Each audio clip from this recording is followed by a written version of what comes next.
Well, hey everyone! Welcome to the last piece of Watchtower database content for the year, and it's live. I feel like I've been doing like all of the holiday stuff. It feels like, right? I think Thanksgiving was a Thursday, though. I think I took that one off. I think I had Christmas Eve. I did the Halloween video, and now here we are on New Year's Eve, doing two more chapters of Harley Quinn's Mad Love. There's a lot more of you in the chat than usual. Starting off, nice to see so many of you guys here. Anyone have some fun New Year's Eve plans that are COVID safe? Honestly, I don't know what I'm doing tonight. Probably just playing Borderlands and starting a fire. Let's see, what do we got? You want to know where you can find the music? So I know the countdown music is from, I want to say it's from the Wildcards episode. I don't remember where the standby music is from. I think James said that it's from Sub-Zero, but I'm not entirely sure.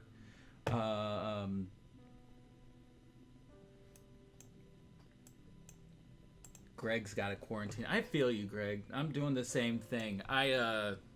I went down to Oregon recently to see a friend from Georgia had come up, and so we hung out outdoors only to keep it from potential COVID spreading. But even so, like, now that we're back in Washington, we're trying not to like even go out for groceries for like a week or so, just in case. So like we're doing curbside pickup and all that fun stuff today because we're running low on groceries and we gotta get the food. But we're trying to make sure that if we got it ourselves on accident, that we're not passing it on to anybody else. Which I don't think we did. We were very socially distanced and doing all of the hand sanitizer and specifically staying outdoors. But if you potentially put yourself at risk, it's best to not possibly pass that risk to others. Thinking about ordering pho or gyro. Is it gyros? I always forget how to pronounce it. But that sounds like a lot of fun. We had Qdoba last night, and let me tell you. After ordering, we ordered our groceries, and then we were like, well, we can't pick up the groceries till tomorrow, so I guess we got to eat out. And ordering Qdoba on DoorDash was like half as expensive as our grocery bill. And that food's already gone, but the groceries will last us a couple weeks.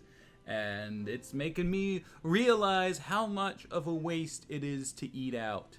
But, we had to do what we had to do to just have some kind of food yesterday. What are y'all's go-to New Year's foods? I think my stepdad, used to do like black beans and collard greens.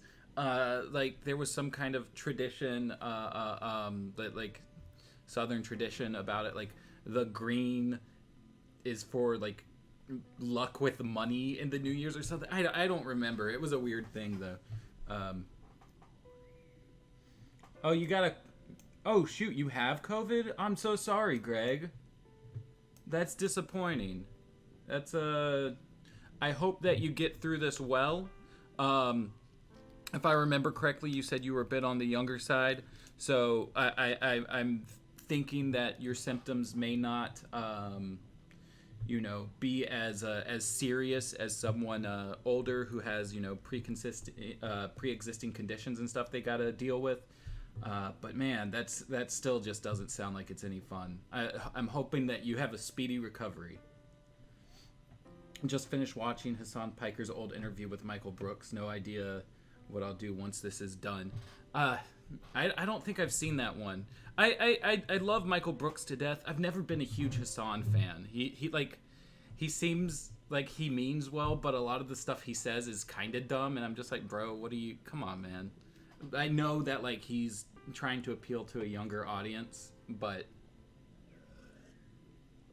in doing so, he says some, like, he gets his message across in not the most succinct ways sometimes. Some of the intro music sounds a bit like music from the flashback part in Arkham from ROTJ. That's possible. That's possible. I like I said, I don't remember specifically where James pulled the music from. But yeah, so 2021 starts tomorrow. So what better way to finish out 2020 than with chapter 21 and 22? It probably would have been more cool had I been doing chapters 20 and 21 today, but we did chapter 20 last time. They've been trying to get the Joker out of Arkham for swimming therapy, and I think it seems today that we're finally getting out and doing that. I'm surprised that we're over halfway through the book and we're still in Arkham. I'm wondering if any of this is going to bleed into like the story from the new Batman adventures with, you know, the hanging him upside down with the piranhas and all that stuff, or if it's all just going to be origin at this point. Not much more until we find out the answer to that question. But let's go ahead. Let's hop into the book. I've got, where did I set my phone? I had my phone right here so that I could answer, go back and forth with all the, that's the spreadsheet. I'm going to need the spreadsheet, but we're not quite there yet. Let me actually scroll down to where we're going to be in the spreadsheet. But yeah, I've got my phone right here with me with the Twitch app open so that I'll be able to interact with you all in the chat amid the reading. Let me put chapter 21 there.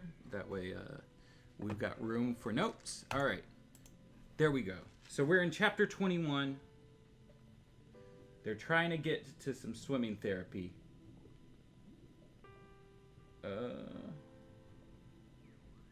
Well, for some reason, the chat's not loading on my phone. Maybe if I give it a second. But yeah, let's just go ahead. Let's get into it. Harleen had been truthful when she told Dr. Leland she hadn't given Dr. Patel the idea for swimming therapy. Harleen Quinzel was a consummate professional who'd never even think of doing anything untoward. The mischievous Harley Quinn, however, wasn't so inhibited and thought nothing of screwing with the status quo for a good laugh. You could tell by the twinkle in her eye. It was Harley Quinn who had written a piece about the virtues of swimming therapy, then formatted it to look like it was a transcript of a talk given at the International Congress held by the Royal College of Psychiatrists in London last year. Harley Quinn left a copy in the staff lounge where Dr. Patel was sure to find it. Pretty soon, he was pontificating on the benefits of swimming to anyone who held still long enough. Harley let one of the nurses tell her all about Dr. Patel's new obsession over lunch one day. Song Guo, RN, had a PhD in psychiatric nursing. If any of the doctors pissed her off, she made them address her as Dr. Guo. Harleen admired her intelligence and enjoyed her company. Harleen knew that Guo was most likely to see through the transcript as a fake and was having lunch with her just to find out if she was suspicious. She wasn't, so Harley salted the staff lounge with a few more articles, tricked up to look like reprints from professional journals, and then had the good luck to find an issue of the North American Journal of Psychiatric Professionals with a real piece on the benefits of swimming for hospitalized psychiatric patients. Let me scroll a bit. Harleen Quinzel might have been a bit surprised when Dr. Patel began talking about taking a few of his low-risk patients to the county pool for a private swimming session, but Harley Quinn wasn't. Harley knew that, on Dr. Patel's planet, anything good enough for the Royal College of Psychiatrics in London was a bandwagon worth jumping on. What surprised both Harleen and Harley was how many of the staff were taking him seriously. Not everyone thought it was a good idea. A number of orderlies thought Dr. Patel was losing his mind. At Arkham, patients could be well behaved on the premises, but still too dangerous to go outside. Yet Dr. Patel had enough support that Dr. Leland had to give it serious consideration. Harley tried not to hope. It was still all talk, and at Arkham, things could get talked to death. If swimming didn't make it, Harley thought, she'd just have to think of another way to get her puddin' out into the daylight and fresh air. As impressed as Dr. Leland was with the Joker's improvement, she wasn't even ready to consider moving him out of his cell. There was a much longer way to go before Dr. Leland was willing to risk letting him take a short walk on the grounds, even with armed guards standing by and snipers stationed in the windows. In the meantime, the air in the sub basement was so filtered it was cleaner than outside air. He was given supplements to prevent vitamin D deficiency, and the fluorescents in his cell were supposed to be the kind that mimicked daylight. Harley was pretty sure they weren't, but contradicting her boss wouldn't help. And then a minor miracle came to pass. All right, so right away we got a couple notes before that that what you call it that page break. So we have Song Guo RN, which I believe, if I remember specifically, stands for registered nurse. Let's see, locations. We had London mentioned. But I'm also going to say the Royal College of Psychiatrists in London is probably, I mean, like it's a group, but I'm sure that they would be based somewhere in London. So I'll put that as a location rather than a person. Then we had the North American Journal of Psychiatric Professionals.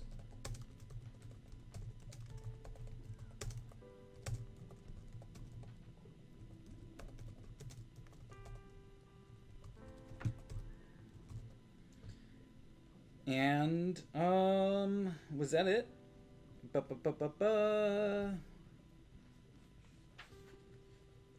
I think those were the big ones so far. Dr. Patel, Dr. Leland, Harley, all that have been mentioned elsewhere, so we're good on that.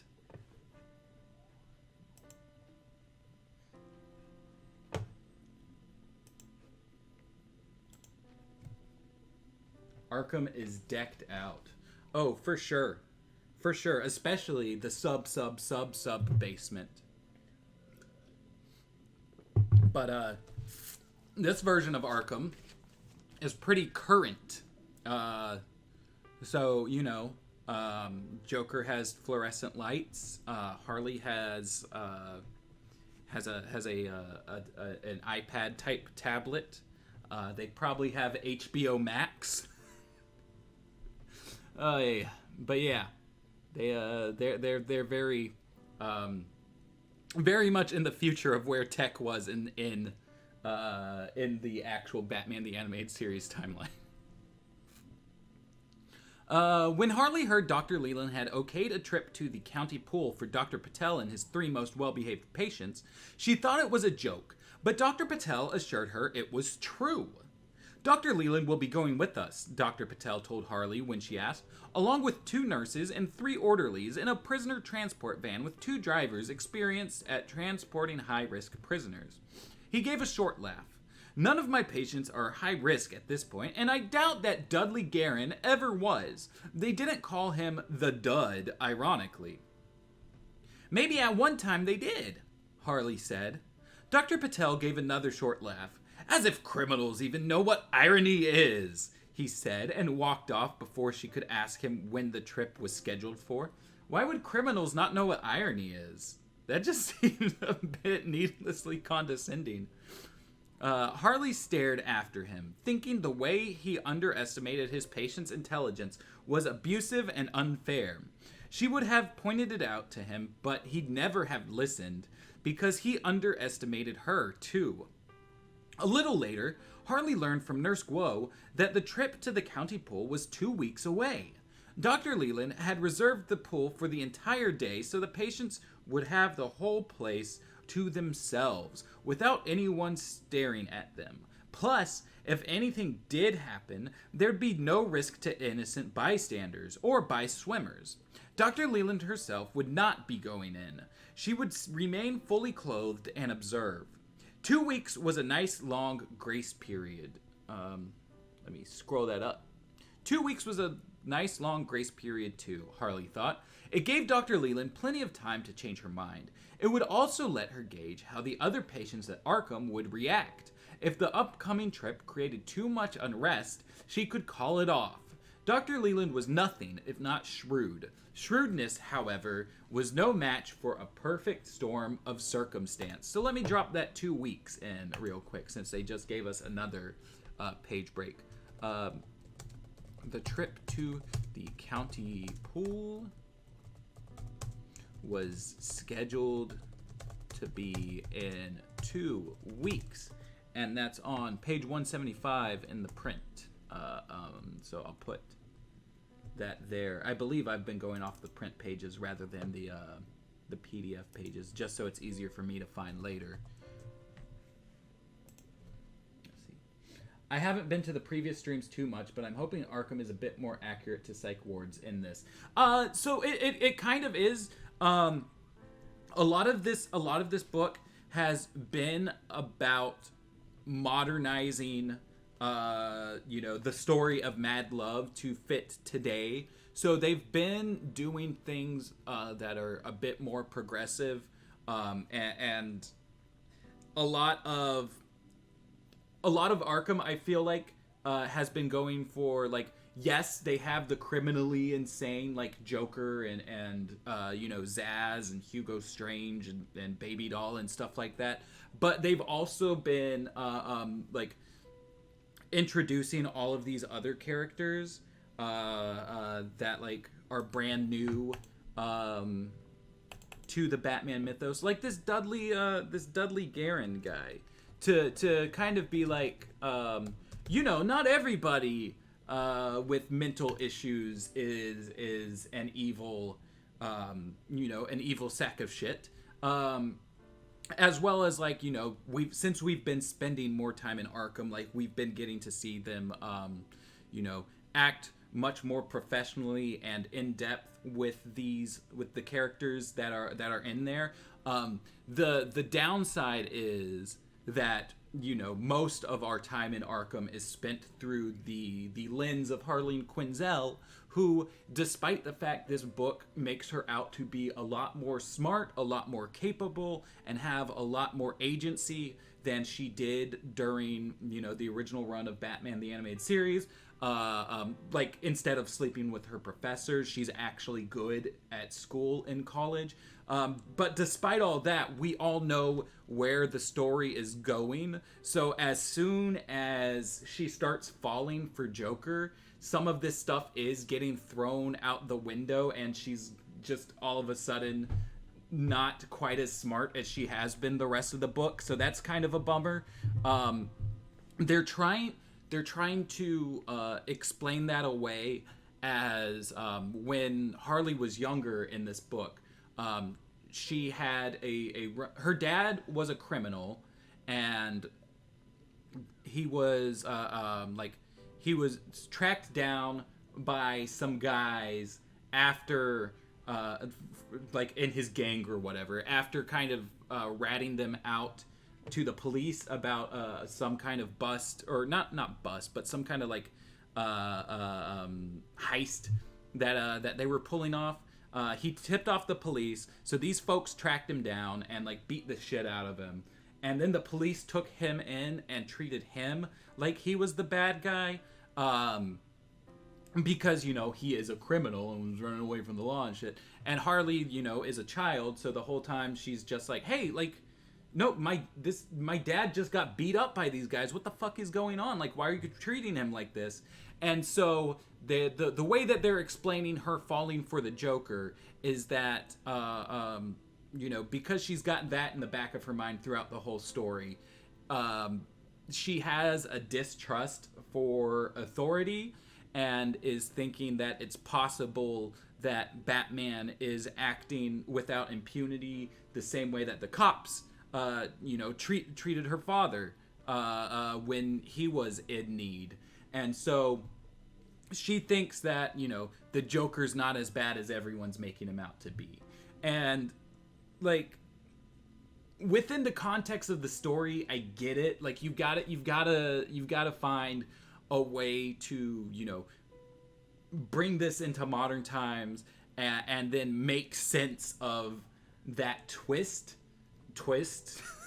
It's such an old story. Calling it a twist seems weird now. But like, anybody who reads this book is already going to know who the Joker is. So it doesn't really hold up too well for me. As far as like that being the reasoning, because we're all just sitting here like, come on, man, the Joker's he's a homicidal maniac. Like, I get that you distrust authority figures, you've got every right to, but that doesn't mean jumping off the deep end, right? Like it's a little tonally confusing, but it's a fine story. Had we not known, like if this was about characters that weren't from an existing IP, it might be a lot better, I feel like. So Andrew says, so this is kind of random, but does anybody else think Harley's dialogue in The Laughing Fish is a bit out of character with her mad love backstory? It probably has to do with it being released before the comic, but it is odd that it happens after.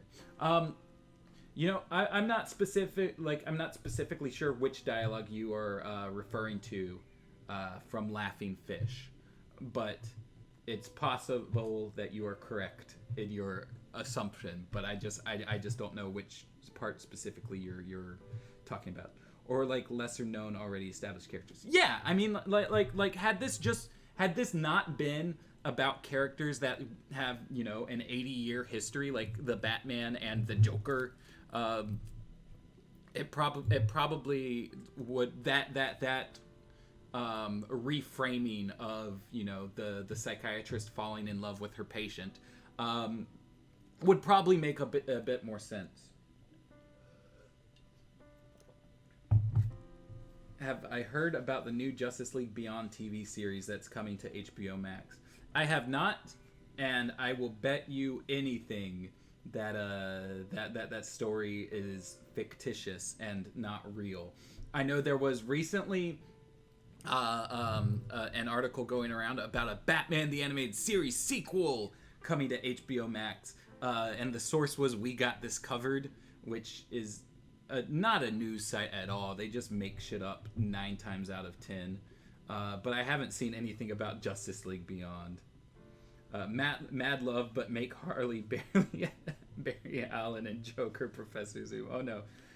There's a bit where she stands up to the Joker when he puts her in the fish costume and is like, "You're really sick. You know that, boss?" Oh. Yeah, I mean, I don't know. I mean, her saying that he's sick doesn't necessarily have to be like about a mental illness kind of thing, but just I don't know. Why do people still trust We Got This Covered? Because sometimes it's nicer to just believe in things rather than checking your sources. And that's why, personally, I believe the coronavirus was created in a lab by Bill Gates and Obama. Oh, there's context to that, but I'm not going to get into it. Professor Zoom confesses to Barry about his mental health issues, ASMR. It was me, Barry. I went back in time and caused the trauma for you, just so you could come forward in time and bring that trauma around in a vicious cycle and inflict it back on me. I I just needed to, you know, not, I didn't need to feel the hurt, but I needed to feel the attention. I needed the attention from you so much, Barry, that I was okay with accepting the hurt. Hey, Nerdy Casual gifted a tier 1 sub to B-Task Lover Greg and a tier 1 sub to KGV41. 5 emotes shared. Damn, Nerdy Casual out here. Ty doing all of this stuff. I don't even know what these subs do. Like, I barely watch other Twitch creators. I watch Hannah and Jake from the Hannah and Jake channel, and I hear them talking about tier 1 sub gifting all the time, but I don't know what it means. But hey, thanks for doing that for them. That's a great way to end 2020 for both of them. Whose idea was it to make Ted wear the tiara? It was actually Ted's idea. He wanted to go full drag. He wanted to go full drag for that. And do a wig and everything. And I thought he was going to, and then he didn't. But now that we have the Professor Zoom trauma ASMR out of the way, where was I? There we are. They have a lot of page breaks in this chapter. It's like every page gets a new page break. The day before Dr. Patel's trip to the county pool, Joan Leland found herself on the phone with Assistant District Attorney Dale Morrissey, saying, "No, this is impossible. I was told the grand jury would be convened next week. I can't testify tomorrow. Does the DA think other people are just hanging around waiting for him to say jump? We're busy." The DA has stage 4 lung cancer," the other woman replied bluntly. That's not a woman voice. "What?" Dr. Leland almost dropped the phone. "That's impossible. Darius Hunt never smoked a cigarette in his life."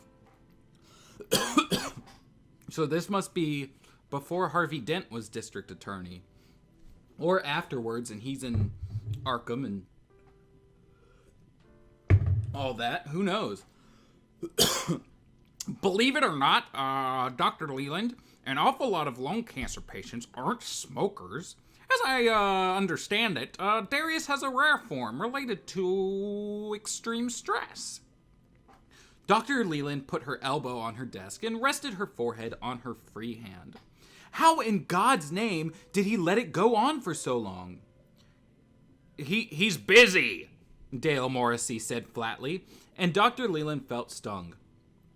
"He's arranged for the grand jury to hear testimony in the corruption case tomorrow. At the end of the day, he goes straight into the hospital for surgery the next morning." At the end of the day, he goes straight into the hospital for surgery the next morning. Is he going into hospital for surgery the next morning or the end of the day? I cannot tell. "After that, we'll handle everything, but he feels it's crucial that he's on hand if they indict. Do you want to tell him you have something more important to do?" "No, of course not," Dr. Leland sighed. "Only in Gotham City." "I hear you, sister." For the first time, Dale Morrissey sounded sympathetic. "See you tomorrow." A moment after Dr. Leland put the phone down, there was a tap at her door. "Come in," she said wearily. "Pardon my nose, but I could hear you," Dr. Quinzel said. "You sounded upset. Is everything all right?" And there is another page break. But that's okay, because we're getting new characters and stuff finally. We've been in Arkham for so long that we've just been dealing with this mostly the same characters over and over again. So now we have Assistant District Attorney Dale Morrissey.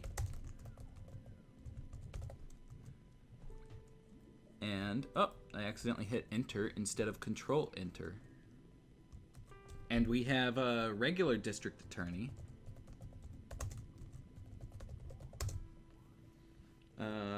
What was his name again? Darius something?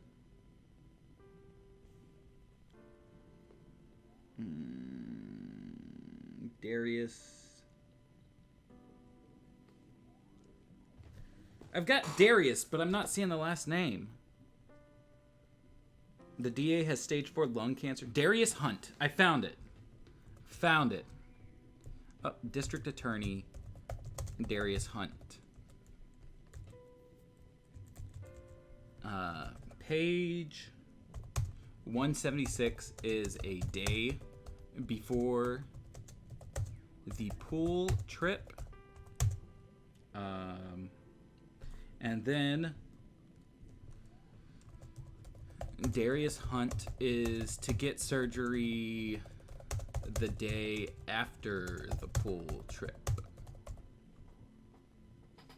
Somebody clip that whole bit. Are we talking about the ASMR Professor Zoom? Because I'll be down with that being clipped. That was kind of fun. I just mean she seems to display a good amount of agency and self-worth, even though it's one of the first missions we see her on with Joker. Then again, she does say she'll really miss him at the end, so who knows? So I guess I get what you're saying. But I also do think that I still, despite the fact that Batman the Adventures Continues wants to throw everything out, I still believe that because of the way that the initial tie-in comics are set up, the original Batman Adventures, that a lot of the stuff that happens in Batman the Animated Series is out of order, just based on like mentions of time passing in the tie-in comics and stuff. So while that may be one of the first episodes that we see Harley in, it might not be that early of an adventure for her.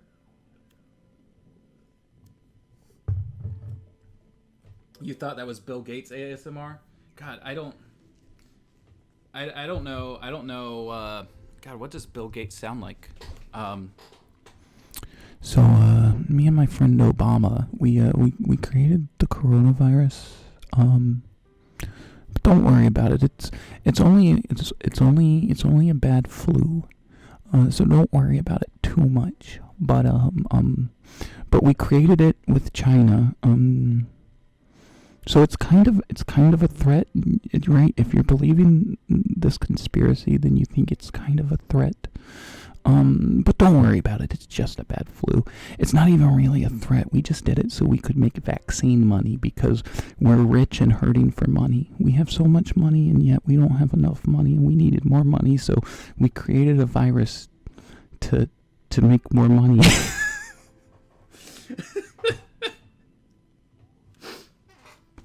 Okay. This has been a conversation that's been going on in my house, in my apartment this morning, for reasons. You might get more context later, Danny, but I don't feel comfortable sharing the context, on live stream. But that is something that people believe for some reason, and man, I do not. Oh, trust me, Danny. Trust me. He 100% fits into this plot. It's all a big. After watching Superman the Animated Series, The World's Finest, do you think Bruce Wayne and Clark Kent are Eskimo? I mean, they obviously are. And that's okay. Harley was amazed at how eager everyone on the staff was to go ahead with the trip to the county pool, rather than postpone it. Even staff members who hadn't originally been in favor of it wanted it to go ahead as scheduled. The doctors and half of the nursing staff gathered in the staff lounge to talk it over. These patients already have outdoor privileges. They're well behaved, Dr. Patel said. The worst thing I can imagine is Dudley the Dud falling on his face and breaking his nose. If he does, we'll pick him up and put a Band-Aid on it. Problem solved. What do you think, Dr. Quinzel? Dr. Leland asked suddenly. Me? Harley asked as everyone turned to look at her. It was startling to be the center of attention, but she had to admit it felt good, too. No wonder the Joker was so flamboyant. Well, I'm not as experienced as my colleagues, she began, her voice small and humble. Oh, just spit it out already, said Dr. Davis impatiently. Harley gave him a wounded look. It's not just Dr. Patel's patients will be disappointing if we cancel. All the patients are waiting to see if we'll really go through with it. If we cancel, they'll never trust us, not for a long time anyway. So what's your solution? Dr. Leland asked Harleen. Harley took a deep breath. Everyone was still looking at her, as if she were important and what she had to say mattered. I would send Dr. Davis in your place with Dr. Patel and his group, because he's in charge when you're not here. She paused. No one argued, so she continued. Dr. Percival is the next most senior, so he could be in charge here and work from your office for the day. She flashed a smile at him. I promise we'll be good, Dr. P. We'll save all our problems for Dr. Leland when she gets back. She actually got a few polite laughs on that one.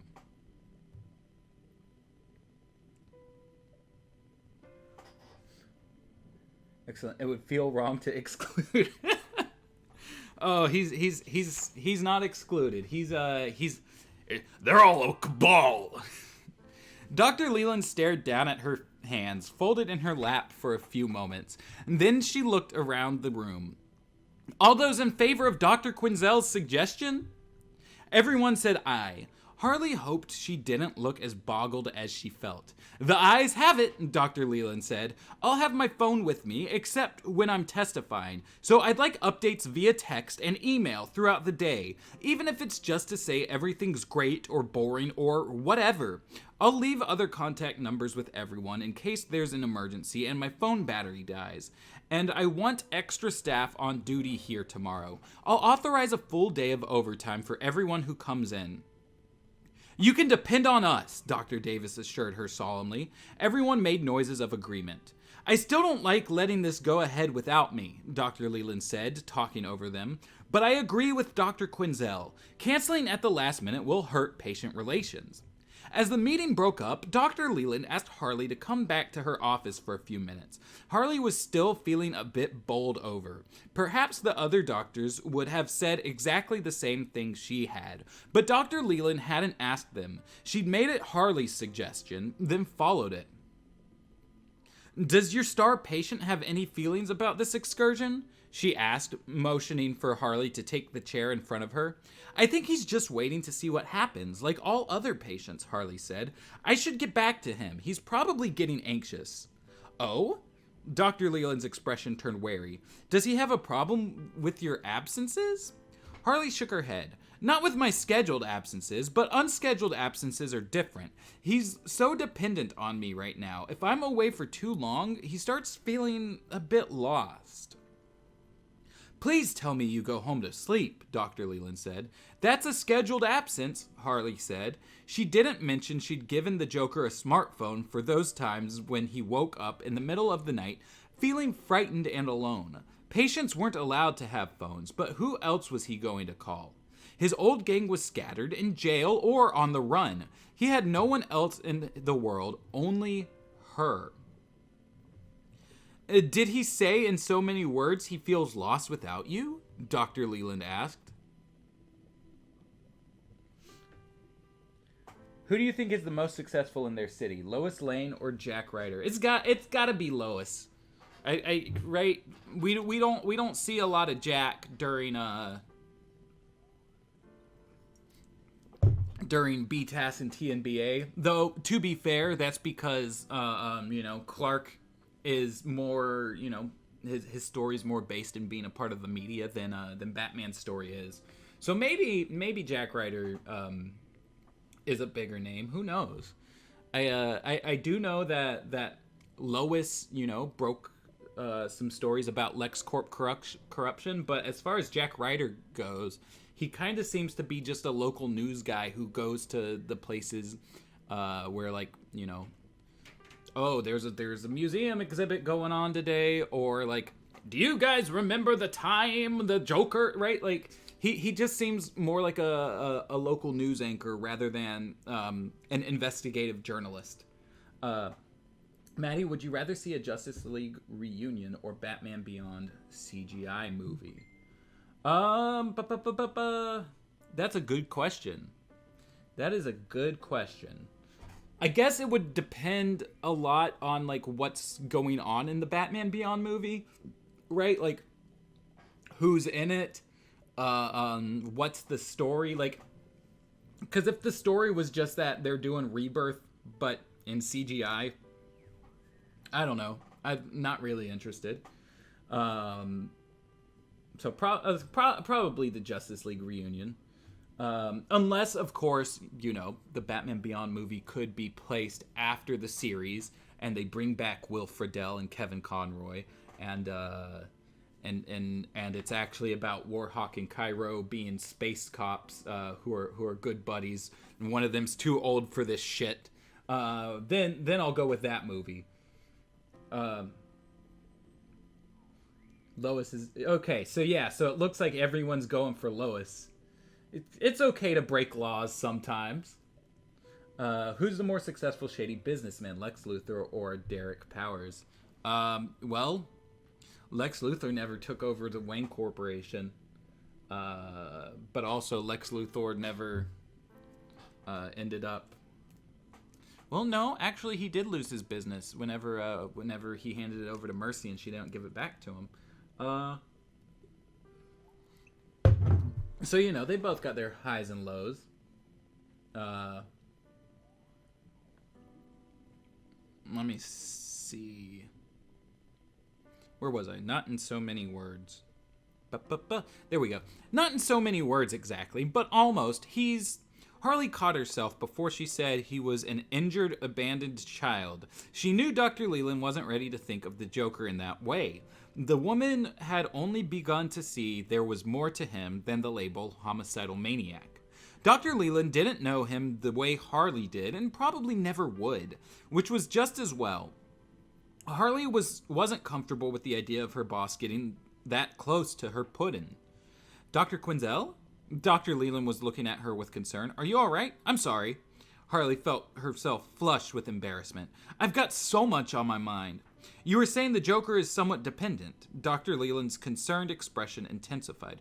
Rather dependent, yes. Transference, you know how it is. Harley replied. It was the first thing she could think of. Still? I would have thought that would already have peaked. The other woman replied, studying Harley's face. You're not struggling with countertransference, are you? Oh, heavens no. Harley laughed a little, hoping she wasn't protesting too much. I've always understood how vital it is not to become emotionally entangled with a patient, especially one so damaged. Dr. Leland scribbled something on a small notepad. It could have been anything, Harley told herself. A just remembered dental appointment, or a reminder to buy milk on her way home. Nothing to do with her or the Joker. You know, since you've been making such good progress with him, Dr. Leland said, tearing the note from the pad and sticking it in her pocket, I was wondering if you'd given any thought to when you might resume treating other patients again. Harley said, momentarily lost for words. Well, no.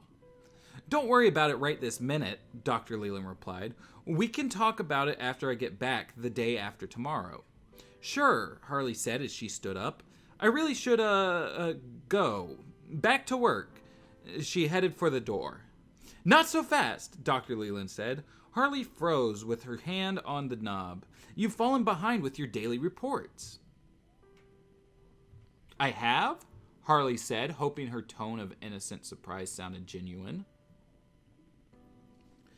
I've seen nothing from you for the last 4 days. Really? Harley turned around. I know I sent them. I remember. Well, resend them if you don't mind, Dr. Leland said. Of course, Harley said. She didn't think Dr. Leland sounded suspicious, but she wasn't smiling. Suppose I wait till after you get back, so it won't be on one more thing piling up. No, send them before you go home tonight. Dr. Leland's tone was matter-of-fact, but she wasn't smiling. I'll have my tablet with me tomorrow so I can download them and read them while I'm waiting to be called. The legal system is made of hurry up and wait. Sure thing, Harley said and hurried out before Dr. Leland thought of something else. Damn it! She'd never be able to magic up 4 detailed, objective reports on the Joker by the end of the day. Maybe she could tell Dr. Leland her computer had eaten them and offer a 4-day summary. In her opinion, weekly summaries should have been enough by now anyway. Harley hadn't broached the idea for fear of rocking the boat. The less Dr. Leland thought about her and the Joker, the better. Of course, not turning in her daily reports was no way to keep her boss from getting too curious. Harley thought ruefully. She needed all the approval she could get from Dr. Leland if she was going to move the Joker out of the sub basement. It would be a major victory just to get him transferred to an above-ground cell, one with windows for natural light. From there, she would maneuver him to a part of the building where the windows actually opened. There would be bars on them, but at least he could breathe fresh air. Eventually, she thought she could persuade Dr. Leland to give him yard privileges. Very brief at first, but when she saw how well behaved he was, she'd let him stay outside longer and with fewer armed guards, maybe even no snipers. And then someday, it would be the Joker's turn to go to the county pool. How proud she would be. It was all a matter of helping him take one step at a time. They would take those steps together, and then one day, those steps would lead the two of them out the front door of Arkham Asylum, through the gates, and back into the real world. He would be a free man, and she would be right by his side.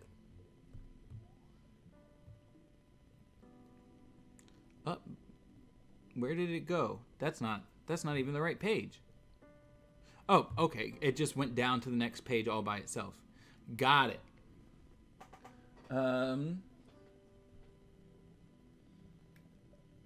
Both basically own their respective cities, but Lex's influence seems more notable overall than Derek's. Yeah, one thing I will say is I was rewatching Batman Beyond episodes recently, for a video that I'm working on, specifically the Terrific Trio episode. And there's one building that we notice in the background in Neo Gotham that looks very much like it has the LexCorp logo on it. And you know, that's not to say that you know it is the LexCorp logo, but it just how close it seemed. Let me see. Hold on. Let me actually see if I can find it without giving you all too much info from my DMs. Because I was messaging back and forth with James and Ted about it. But yeah, there's a Neo Gotham building that looks kind of like a LexCorp building, so it's possible that, you know, at the very least, his brand is still around in the future. And that's kind of backed up by like the Earth 12 comics and stuff. So I would say he had a larger impact than Powers. Who's your most favorite Gardner Fox character? Despero, Amazo, or Starro? You know, I don't know that I specifically have one.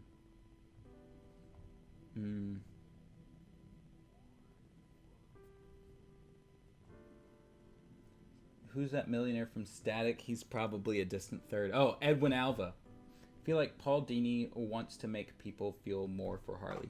Yeah. I mean, he's definitely gotten on board with the sympathetic Harley. That like is now an anti-hero. That's kind of something he did in what was it? In the Harley Loves Joker comic series like a year or two back. So I can see that. What is my favorite Darwin Cook art? Oh my god, there's so much Darwin Cook art. How am I supposed to narrow that down? I am a big fan of like his style for like New Frontier and those comic covers he did that are like based around the characters being in bands or whatever. Those are all tons of fun. Lena most likely took over at some point to so it makes sense that LexCorp survived into the 2040s. I could see it. Let's see, where was I? Harley had the whole thing mapped out. There we go. Geez, we're about an hour through, and we've only gotten through, like, most of the first chapter. That's all right. We could keep this thing going for forever. Harley had the whole thing mapped out in her mind not forever, because I got to pick up groceries around 2:30. Harley had the whole thing mapped out in her mind by the time she got back to the Joker's cell.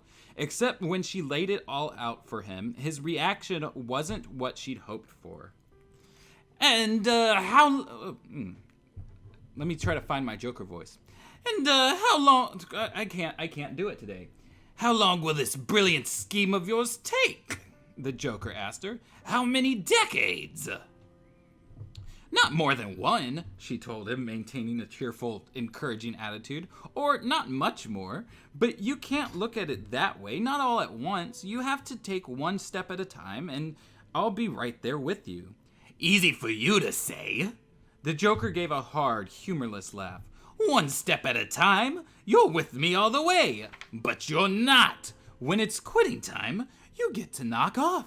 Go home and leave me here, buried alive. And what are the big rewards I get if I'm a good boy? An extra minute of hot water in the shower? A dinner only half the orderlies have spat in rather than all of them? If that's it for the next 10 years, I gotta tell you, I'm just not feeling the love. Harley was shocked. Who spat in your dinner? How should I know? I can't tell one gob of saliva from another, the Joker said bitterly. What time is it? How long before you leave me again like you always do? How am I supposed to sleep tonight, knowing that tomorrow 3 schlubs are getting out of this godforsaken pit to go swimming? And all they had to do was sit back and nod like bobbleheads at whatever that quack Davis babbled at them. The Joker dug his fingers into his hair, and for a moment, Harley was afraid he was actually going to rip it out of his head by the roots. Then he looked up again, his face agonized. I'm trying, Doc, I really am! But I don't think I can stand having to sit down here and think about those 3 nothings paddling around in water wings. Tears began to well up in his eyes. Harley felt her jaw drop. Like I said, I'm trying, but when I look ahead, all I can see is a long, straight, empty road through a place more barren than a desert. And at the end of it is an open, unmarked grave in a potter's field. Don't! Harley sat beside him. You mustn't think like that. She touched his arm lightly. The Joker shrugged her off. When you leave tonight, when you walk out the front door into the cool night air, I want you to imagine how you'd feel if you knew that the only way you'd ever leave this building was on a stretcher with a sheet over your face. Don't talk like that. Harley had meant it to sound like a command, but it came out as a desperate plea. Jesus, my nose is itching like crazy today.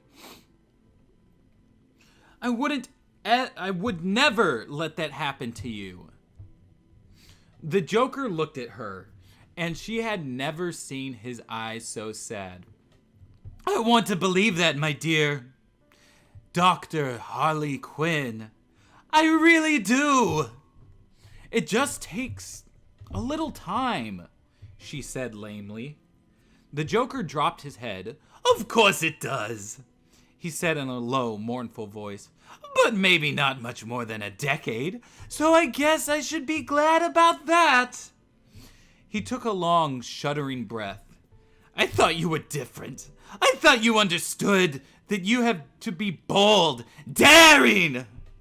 You have to grab the world and shake it up, not creep through it like a mouse.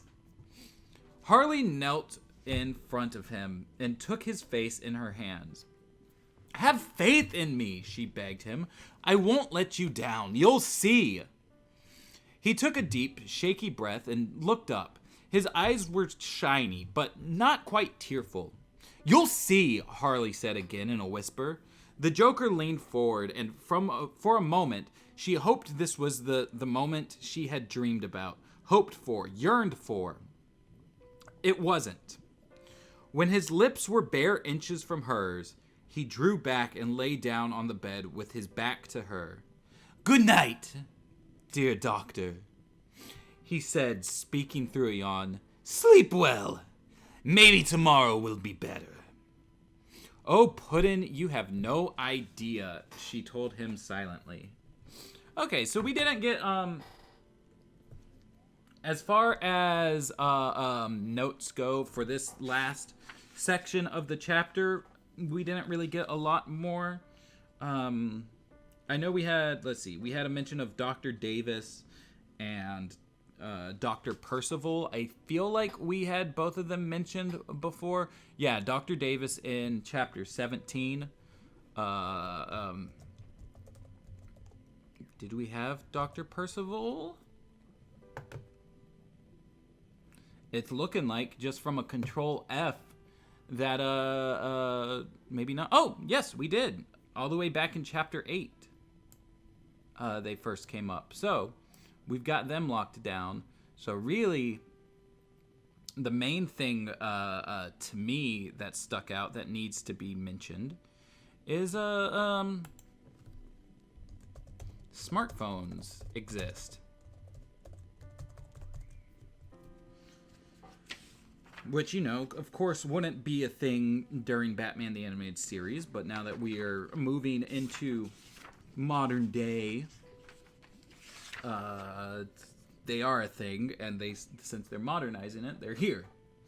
They're here, they're queer, get used to it.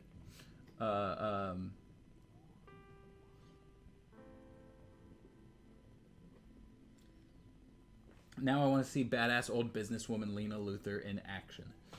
Get a job at Warner Bros. And write the story, Danny. Lex Luthor was on the cusp, on the path to amassing great power, so I don't think you would settle down and have children. Homie guilt trip and epic manipulation moments. Yeah, right? Yeah, Joker's really good at that kind of stuff. Let's see. Maddie, what have you been binge watching lately? So my fiance and I actually just started, we just started Steven Universe. And we're only like maybe 26, 27 episodes in. And so far I'm enjoying it a lot. We just kind of got to where there's story elements going on. The one crystal gem that was stuck in the mirror or whatever just happened, and Steven just got healing powers, so I imagine that going forward there's going to be a lot more narrative to the show rather than us hanging out in the little beach town that they live in, which, like, I'm completely fine with the hanging out in the beach town thing. But it's much more easy for me to pay attention when there's a narrative moving things forward. Before that, we were watching Series of Unfortunate Events, which I feel like is just an absolutely brilliant show. Really glad that we watched that. And before that, was it all the Dragon Ball what we were watching before that? I have to double check my my app where we track all of our TV stuff. Oh no, we were watching Hilda as well. We watched the second season of Hilda, and that was fantastic. Yeah, and then before that, we were watching all of Dragon Ball. So we went through Dragon Ball, Dragon Ball Z Kai, Dragon Ball Super, and Dragon Ball GT. Because I hadn't watched any of that since like college in like 2012, 2011, 2012 or something like that. And I hadn't seen Super yet. Now, after going through all of it, I've got to say, I think Super is my favorite Dragon Ball show. And then before that, it was The Good Place, which The Good Place takes some time to get into. But once you hit the end of the first season, it's just like, whoa, that like it gets really fucking good. 10/10 for the voice. Well, hey, thank you, Michelle Foley. I feel like I don't do nearly as good as Mark Hamill, so let's not over exaggerate. It's maybe an 8 out of 10. Even that's probably giving me a little too much credit. He was right about the unmarked grave part. Who would you rather have write the Justice League reunion script? Eric, Paul, or Bruce? When we say Eric, do we mean Eric Radomski, who was an artist on Batman the Animated Series, or do we mean Eric Carrasco? Because Eric Carrasco, I think, would probably be the best one,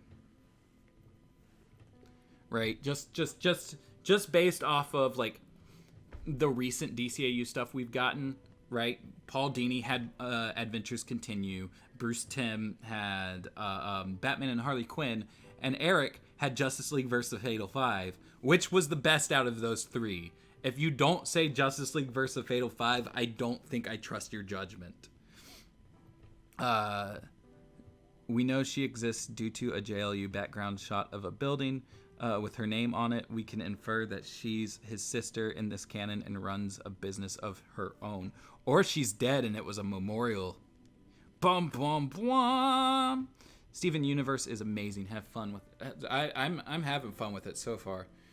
I'm surprised how much I'm enjoying it, because I had watched an episode or two before just out of context and was just like, yeah, whatever. This is all right. It's a nice kids show. But I'm really coming to enjoy Pearl.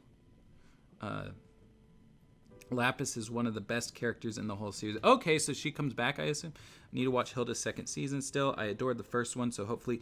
Oh, the second season of Hilda is just fucking phenomenal. There's one episode in it that I think is the best piece of animation that I have seen in years. There's a whole time travel plot, and they go to a jazz club, and so much of the episode is just people dancing to jazz music, and it sounds very simplistic the way that I'm relaying the information, but I could not take my eyes away from the screen. Like, just the whole thing was beautiful. Let's see, when you say Dragon Ball, do you mean Z or the OG series too? All of it, all of the Dragon Ball, every Dragon Ball. The only thing that we didn't like we didn't watch the original Z, so we missed the filler stuff. We missed like the Garlic Jr. saga and stuff like that. But we watched most of like the movies. We even watched the live action movie recently, and that was a lot more fun than I anticipated. Do you watch anime sub or dub? Mostly subbed.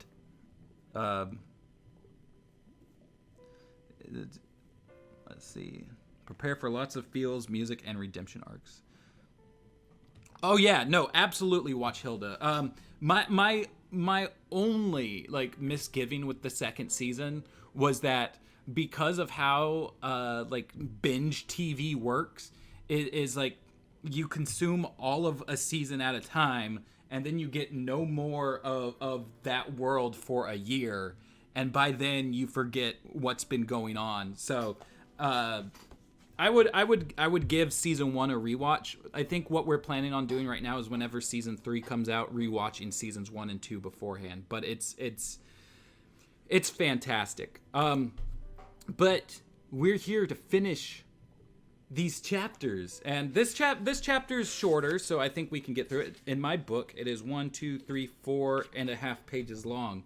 So let's get through this so I can pick up my groceries on time. I still have like an hour and a half, but I just don't want to overshoot. Everyone in the van, including the patient, stared at Harley with the same dumbstruck expression.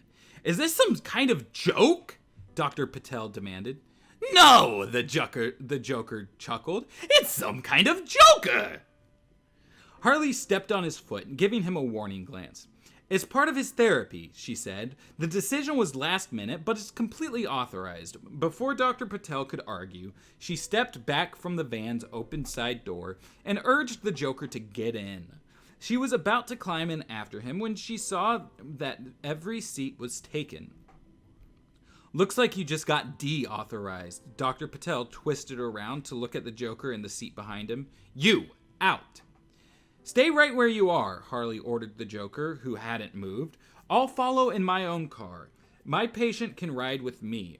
No, he can't, said the man in the passenger seat up front. It's against the rules to transport a prisoner in a private vehicle. He's a patient, Harley corrected him. I don't care if he's a kumquat, the man replied. No Arkham inmate is allowed to travel unsecured in a passenger car. He shouldn't really be here either, said Dr. Patel, glaring at Harley. We're set for 3 patients, not 3 patients and him. He turned to the Joker again. Out. Better luck next lifetime. He can ride if there's a seat for him, Harley insisted, which there is, right? She looked at the guys in front. It crossed her mind that there shouldn't have been any extra seats, but she couldn't think why, and there wasn't time to wonder. She was too busy taking bold action, grabbing the world, and shaking it up, which was the only way you could make any real progress. Dr. Quinzel could sit on my lap, the Joker said helpfully. Harley glared at him and mouthed, don't. Nice try, but it's 1 seat to a customer, said the man in the front seat. He looked at Dr. Patel and shrugged. Relax, Doc. We still outnumber the, patients. Then it's settled, Harley said quickly before Dr. Patel could argue. I just have to run up to my office and get my car keys. When she came out again, the van was gone. Harley told herself she was only irritated the van hadn't waited, not flooded with an overwhelming sense of impending doom. Maybe the driver had fully intended to wait for her, but Dr. Patel ordered him to go just out of spite. Well, he'd get his, Harley fumed as she got behind the wheel of her smart car. Oh, so smart cars exist now too. When Dr. Leland came back tomorrow, she would find Harley's detailed report on how the Joker had been on his best behavior throughout the trip to the county pool, with no thanks to Dr. Patel, who had been obstructive and uncooperative.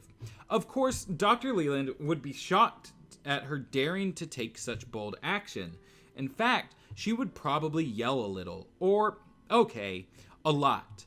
But once she got past that and Harley explained about bold action and grabbing the world and shaking things up as the key to making progress, Dr. Leland would be impressed. In fact, she might actually be awestruck.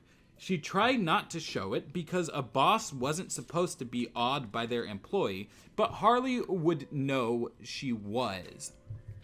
Then maybe Dr. Leland would see she shouldn't have been surprised. After all, she had taken Harley's advice, letting the trip go ahead.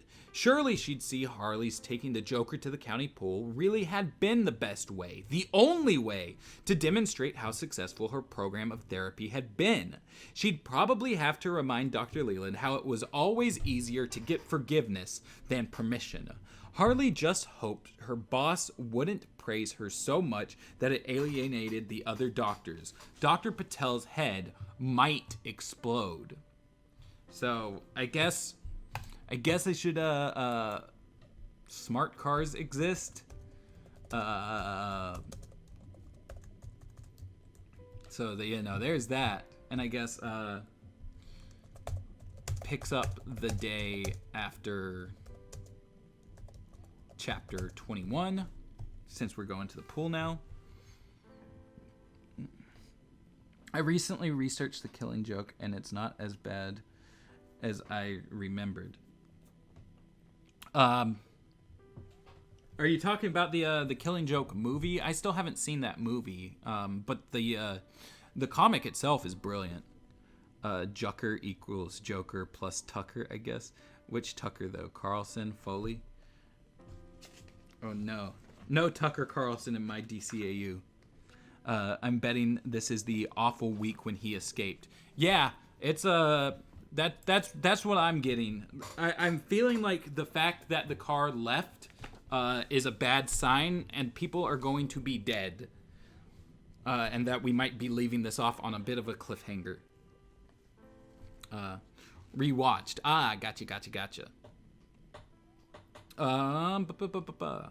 2 miles from the county pool, Harley spotted the van on its side in a ditch. All 3 of Dr. Patel's patients were sitting on the shoulder looking traumatized. One of the nurses was shouting into a cell phone and gesticulating with his free hand. Dr. Patel was nowhere to be seen. Worse, neither was her pudding. Harley's...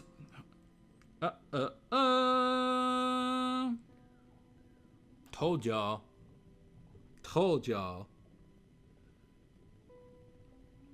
One of the nurses was shouting into a cell phone and gesticulating with her free hand.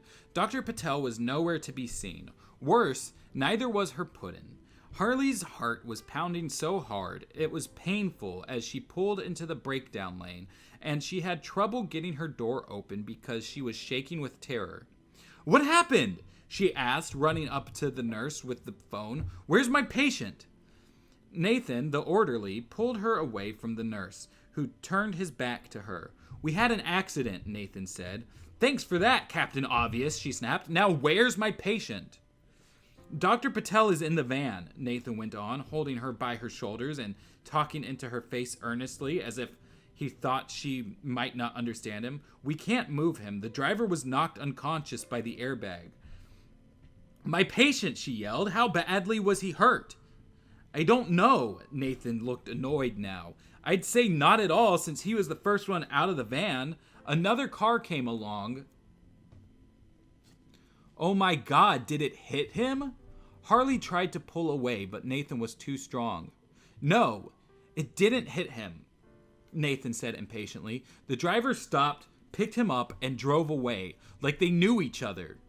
Harley felt a dropping sensation in her stomach. "I didn't pass anyone.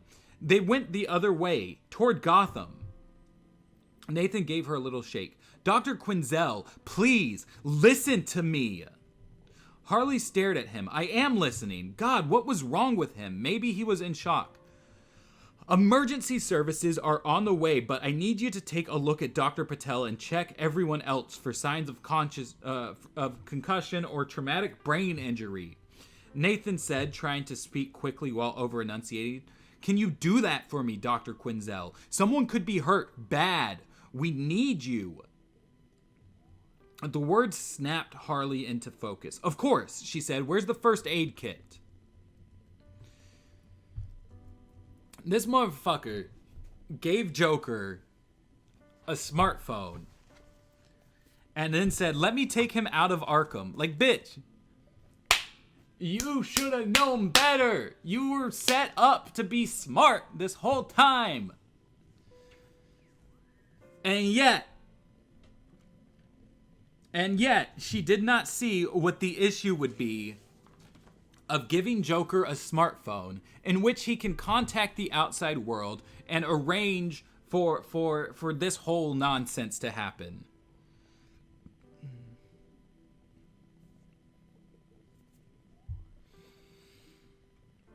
Ugh. I just hate how easily duped she is here. It's frustrating. The 10 minutes it took for the paramedics to arrive seemed like hours. By then, Harley had determined that everyone, including Nathan, had at least a mild concussion, but no one had sustained a TBI, not even the driver. Harley sniffed his breath surreptitiously and checked him for a flask or pills, but found nothing.